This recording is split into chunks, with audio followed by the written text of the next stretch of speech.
Hello fellow exiles, it's Deconic here, and in this video I will be going over a build I've been playing for a week or two now. It's a build I designed just because I thought the spell looked cool, and I really like the spot it's in right now, so I figured I would share it with you guys. So the spell we talked about in the intro is Forbidden Rites. What is Forbidden Rites? Forbidden Rites is a spell that does flat chaos damage as well as dealing 40% of your max life and 25% of your maximum energy shield as self chaos damage, while also applying 12% of your max life and 5% of your max energy shield as added damage to the spell that's going to hit your enemies. So off the bat, what that means is every time you cast the spell, you're going to take chaos damage equal to 40% of your max life and as well as energy shield damage, and then increase the damage you do based on how much max life it is dealt. Now we're going to be using totems to cast Forbidden Rite, which means the totems are going to be using their max life and energy shield to add to the damage of the spell. Now, as a disclaimer, I never played the previous iteration of Forbidden Rite totems. I actually didn't even know it existed until I actually had started working on the build, and I found out that this was a thing before, and it had like some really nice life scalings that got nerfed, and since then it's just falling out of grace. So there will be no comparisons to the former iterations just because I have no experience with that version, right? With Forbidden Rite doing 40% of the totem's max life as damage every shot, how do we go about not having to recast this every 0.2 seconds or whatever with how fast your totems will essentially self-delete?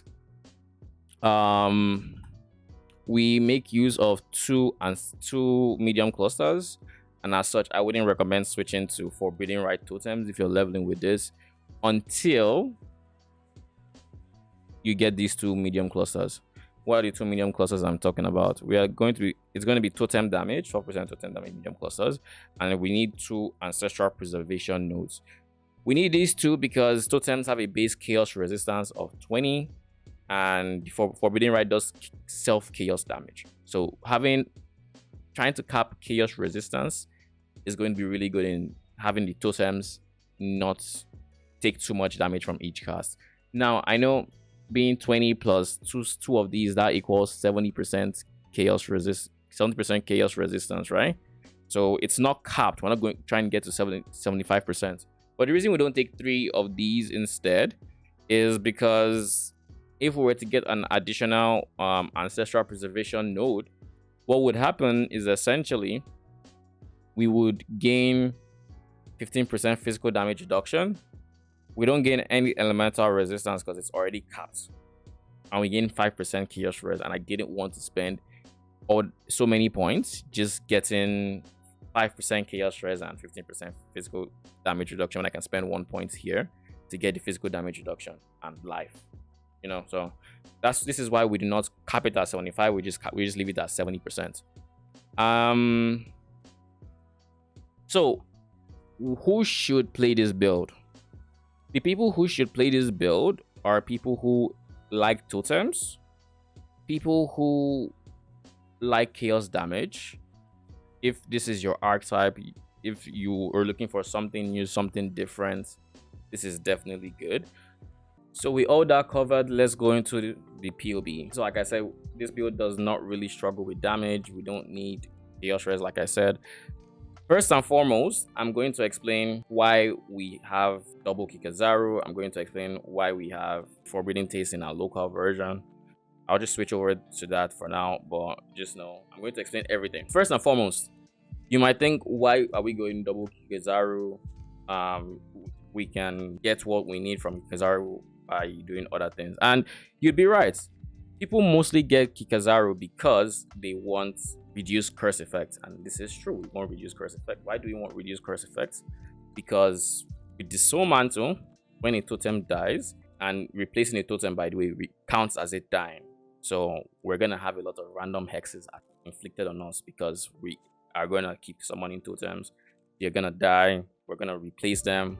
We're gonna have a lot of hexes if you don't have Kizaru, you'll get eaten alive, literally from curses, because you have a bunch of negative resistance, exposure, all of that. So why do we run double Kizaru? First and foremost, because we're running Coward's Legacy, which increases effect of curses on us. So we actually need to get 150% reduced to fully cap out on spell on curse effect. But the most important stat here, and the reason we go for this, is because of the regen. The regen is so good. There is literally, I haven't seen any other item that gives as much regen as this does. And just to put this in perspective, this is what it looks like when I'm casting spells. I am taking 10% of my life every time I cast a spell from this Chaos Gem node. I'm taking 10% of my life as Chaos Res, but I literally cannot get through just off of mostly Kikazaru's regen. We're getting currently 3 life per level. This is at level 99. My level is closer to 292, something along those lines. Life per second, and of course, we're getting regen from other sources, but these two contribute so much to regen, so we opted in for this. You can of course swap out of Kikazaru. You can go for a setup like one Kikazaru as well as the Pantheon that reduces your curse by 30%. We also go for 30% curse reduction here, so we have that Pantheon slot free and we get the 150 reduced curse effects. This is of course if you have a capped out Kikazaru. If your Kikazaru doesn't have 60% reduced curse effect, and rather maybe one has 50%, the other has 50%, you have to make out 20% elsewhere, and the easiest way to do that would be Pantheon. So keep that in mind as something you can do. To be specific, the Pantheon is where is it? There we go. Yugo can give you 30% reduced effect of curses on you. You might notice some modifiers here. These modifiers are here because we do not put any resistances on the gear. We leave open slots because I don't want to pigeonhole you or pigeonhole newer players into thinking, oh, they should get fire res on their boots and lightning res on wherever else. I left enough slots for you to get max resistances as is found on my character. We don't worry about chaos res, like I said. It's very easy to fit it into all the slots that are available. And then we go increase spell damage because self-flagellation only counts for, I think it's 20% of the damage. It only counts like one curse because of vulnerability from the belt. That's all he adds. So we just give it 100%. Simulate 5 curses. It's all explained here. I'm simulating 5 curses on average. You can simulate less curses by taking the number down. Of course, in the build we have 20%, so it's 20% we're adding. But if you want, you can get as many as like I think 9 curses, and that is 180%. You can even maybe get 10%, 10 curses. I think the highest I've seen is 9. Going on with defensive layers, we have, like I said, we have life regen. We're using mind over matter with over 1,400 mana. You can get more mana on your gear. I chose to leave it out just so I could leave more slots, but if you find mana on your gear, good. We're using the Forbidden Taste, and this is a good time for me to explain what the Forbidden Taste does. The Forbidden Taste, when used, recovers 100% of your life on use. Instantly, you get 100% of it. But you start taking 25% of your maximum life as chaos damage per second for the duration. In this case, we don't want a 20 quality Forbidden Taste, so I will change that. It's not important. We want flat quality. That should be 6 seconds, but 25% of your maximum life as chaos damage when I just said we don't have chaos damage. What gives? The reason we can run this and the reason we can actually have chaos damage without resistances is this beautiful ascendancy over here that any Templar can access. The name is Searing Purity. What does it do? It converts 45% of the chaos damage you take to fire damage and 45% to lightning damage. So essentially you have 90% of chaos damage taken as other sources, and this is just chaos damage taken. So damage over times or anything else, it's all converted 90% to other elements. So with this, we don't need to worry about the side effects of flasks, because like you saw when I clicked it, my energy shield went down because that's the fire and lightning damage. It goes through energy shield. Regen keeps it up. It also gets taken out of mana too. That also subsidizes the life drain. So you really don't feel the life drain. But what happens is when you take a savage hit, which is a hit that takes 15% of your max life, essentially a hit that could potentially one-shot you, it recovers your life. And why is this good? Because if in this case we have 4k health and we were to take a hit of 6k damage, more health than we have, what would happen is, in the same instance where the damage is registered, that instance the flask gets popped and suddenly we've recovered 100%. So now we effectively have 8k health in that instance, and then we lose 4k, 6k of that health, so we still have 2k health, and then we regen. So that's the beauty of this quartz flask. This is a stopgap for when you do not have a progenesis, because progenesis is expensive. When you do eventually make up the money for a progenesis, you do want to switch to it, because it's just better overall, better. And there is a universe where you don't even switch. You can just stay on a forbidden taste and you should be good. Defensive layers, we also do not spec hard into armor. What do I mean by this? We only have 20% increase from 3. Our gear, for the most part, in this one has armor. We opted for armor for the damage version of the build, but we don't need it for the damage version, and I'll show you in a bit. But I have a spell suppress variant, which is what I'm running in game, and that is what I really like. Without any armor, you ignore everything. We have endurance charges. We are going to reduce physical damage we take. So essentially, the layers that protect us against physical damage and elemental damage are Immortal Call, endurance charges, which we have 4 endurance charges, so that's 16% physical damage reduction. And Immortal Call gives us an extra, 35%. It gives us an extra 35% less, 36% less physical damage taken, which is also really nice. And you combine all these things, and whatever armor you have, plus in my case I'm running the granite flask, so I do end up with a good amount of physical damage reduction. You end up with somewhere along the lines of 50%, 50 something percent maybe physical damage reduction. And I am going to show my character here just to prove a point. At base, we have 968 armor. We don't have armor in our equipment here. We have evasion. We have a 2% chance to evade and a 30% physical damage reduction. This counts endurance charges. When I use all my flasks, which have armor, evasion, I get 55% physical damage reduction, 31%. This, of course, does not include Immortal Calls. 34, in my case, I'm still leveling it up, but 34% less physical damage taken. And this is a less modifier, so this is really big, but it doesn't include this either. If you think we're going to get one shot before Immortal Call, that's why we have the flask. We're not going to get one shot. And the same applies for elemental damage. It's a less elemental damage taken, so we really are bulky in this sense. Then on top of that, we have spell suppress. We have a 64% chance to suppress spell damage. And if you don't know what spell suppress does, is if you roll a spell suppression, then you take half damage from that spell. So this is effectively geared towards our elemental resistance or elemental damage, more or less. But spells in general can also do physical damage. So it's just 50%. Now you say 64%, so that means half the time we don't. But the truth is, we actually get like 85%. I think POB puts it at like 89%, something like that. Spell suppression, and the reason is chance to suppress spell damage is lucky. What does this do? This essentially means every time you take damage, you roll twice to suppress spell damage. If you get it on the first try, and you miss it on the second try, it will take the one you got the spell suppression on. So essentially, if you have 50% spell suppression and you have this one, it rolls twice, so you have a 1 in 2 chance to suppress the spell damage. So in the perfect universe, you would roll twice, and because it's 1 in 2, you would get one of them, and then it picks that one, and then you suppress the spell. So that's a pseudo 75% spell suppression chance. So with this, we're actually sitting at like 80 something percent spell suppression chance, so it's most likely going to suppress. And like I said, we have a 30% chance to just evade the hit altogether and take no damage. On top of this, we still have some negligible, but it's still there. We still have like 26% chance to block our shield.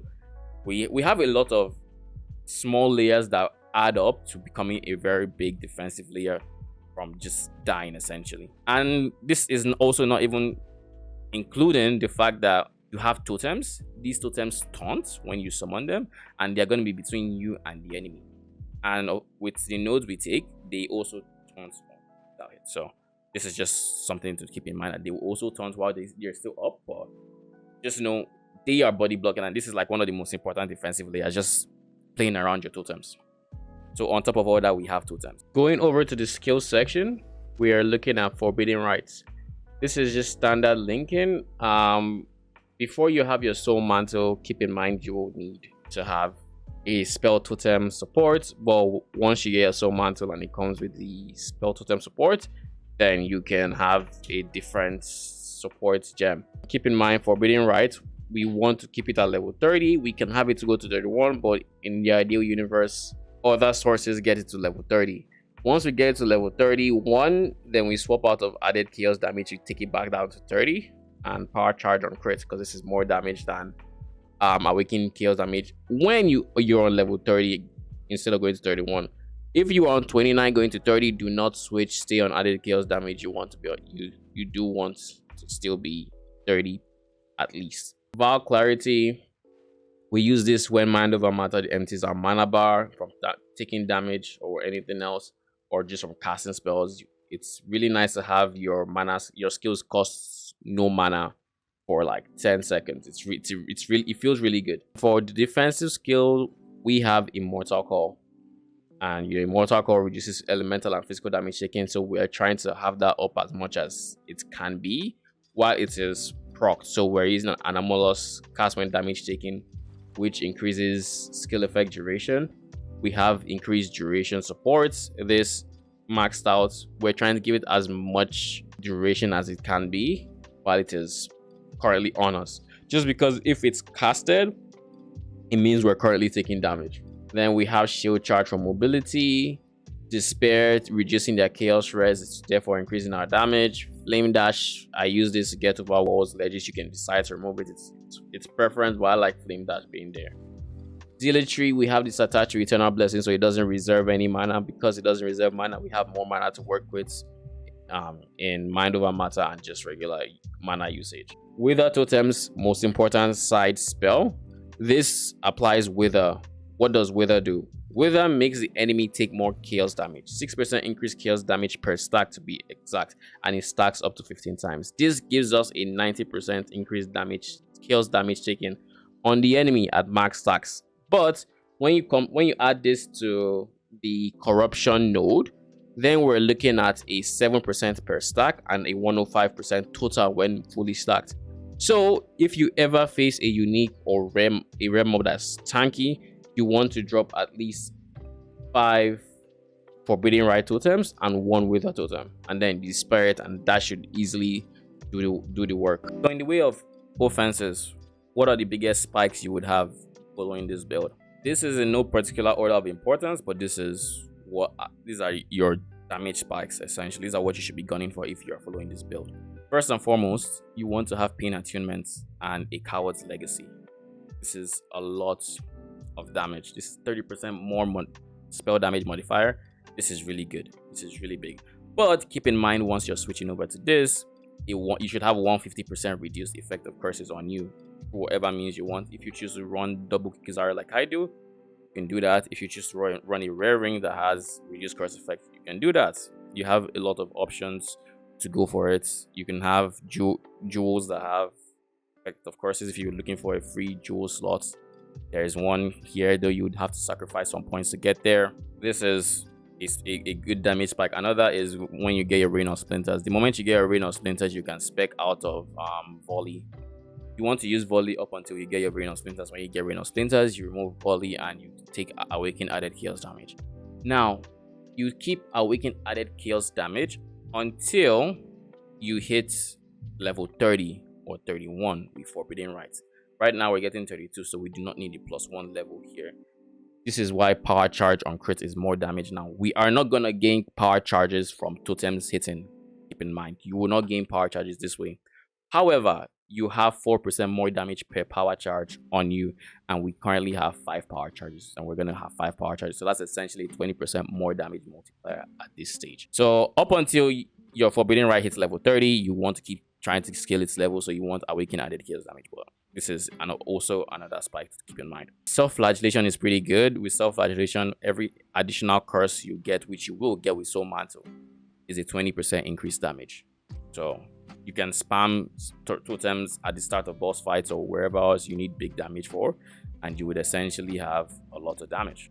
Other offensive spikes include getting your projectile medium cluster. This is actually really big offensive spike. It's not as game changing as say Coward's Legacy, but when you're trying to get more damage out of your build, this is an easy way to opt in where ideally you want Shrieking Bolts. You can replace this with something like projectile speed and damage like Streamlined or Eye to Eye if you're going for more bosses, but Shrieking Bolts is a pretty solid one even for bossing, as it allows your current existing totems to still taunt draw fire from you. Then Repeater, of course, is just pure damage. It's really nice. Just this alone will reduce our DPS by 2 million. So this is a really good cluster to have. And of course, we have our Forbidden Flesh and our Forbidden Flame that slot in Searing Purity, which is what takes care of our chaos damage, as you may remember. We also have scaling totem lives. Like I said, Forbidden Rite scales your totem life. Or rather, Forbidden Rite uses totem life to do more damage. So if you have more totem life, you do get more damage. And in the earlier stages of a league, maybe if you're league starting with this build, you probably want to spec into totem life first because it's cheaper. You can use your points to scale it. Ironwood comes to mind as an anoint you can easily use, gain elemental resistance, which you don't need, by the way. It's capped if you have those two clusters. But you gain a lot of life, you gain more armor per summon totem. So it's a really good early node, and eventually you want to get a Doomcast when you have more currency to work with, as this is just good DPS. We're specking into crits, so Doomcast, you don't want Doomcast early on until you have like good crit strike chance. And even if you don't have good crit strike chance, it is overall more damage than Ironwood, but Ironwood is a good early game alternative to have. With the current stage, we run five power charges and 4 endurance charges, so it gives us a lot of defensives and offensive options. And you typically want to spec into Conviction of Power by your second or third lap, depending on what you want. Personally, I went with this to get the extra totem. Then I went to Ritual of Awakening. Then I went with Conviction of Power, and lastly, Arcane Blessing. You will notice we did not go with Divine Guidance, which is a tankier alternative, and it does still give us some more offensive options, but it's just less damage than this one. Its defensiveness can also be kind of a hindrance, because one thing you would notice is when you take big hits already without this, with just Mind Over Matter, your mana does end up going low sometimes, and this can be annoying to deal with. Now, with the way we've set up our build, it's not as much of a problem because we're running Vow Clarity. Why are we using Vow Clarity? If our mana ends up being 0 because we took a big hit, we're still taking damage, so we're not able to regen the mana. We use the Vow Clarity skill, which makes it so our skills actually have no cost.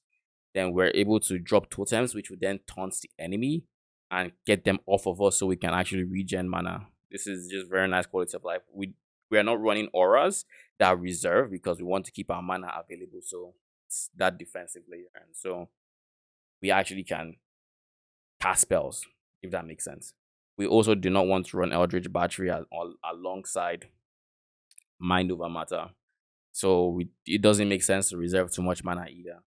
But yes, the way we are reserving Zealotry through Eternal Blessing, so we cannot use regular Clarity. Use Eternal Blessing and Zealotry. We do not spec into too much mana because while it is nice to have more mana, there just aren't enough points unless you're willing to take off some damage or maybe some health to get the mana. But I would say overall, it's not worth it. And last but not least, I have a lot of questions answered in my notes section. It covers some changes you would have. It covers why we go Militant Fates when we go Militant Fates. This is just essentially more damage with Inner Conviction. Quick note on that, you do not want a Militant Fate that alters any of the selected nodes. You just want it to if inner conviction, and that's it. If it alters any of these, if it changes what it does, you want to find a different one. Like you will notice here, it's like gain 5% of this when you have at least 150 devotion. You do not want this on any of the allocated skills. Other than that, back to the notes section. It kind of goes over how I imagine the leveling would be from a league start scenario. Keep in mind, I haven't actually personally tested this purely like fully league start. When I was leveling up my character, I did it league start up until like Act 3. Then I started using resources from the current league because I was more worried about the build not being viable in the end. So I didn't want to waste time, and let's see what it felt like as soon as I could. I will be testing out in the future, trying to actually league start it, and when I do, I might release a league start guide. But for now, this should answer a lot of the questions you have. If your question isn't answered here, feel free to drop a comment in the video, drop one in Discord server. I will answer everything. And with that said, I hope you have a good day. I'll see you in the next video. Thank you for watching.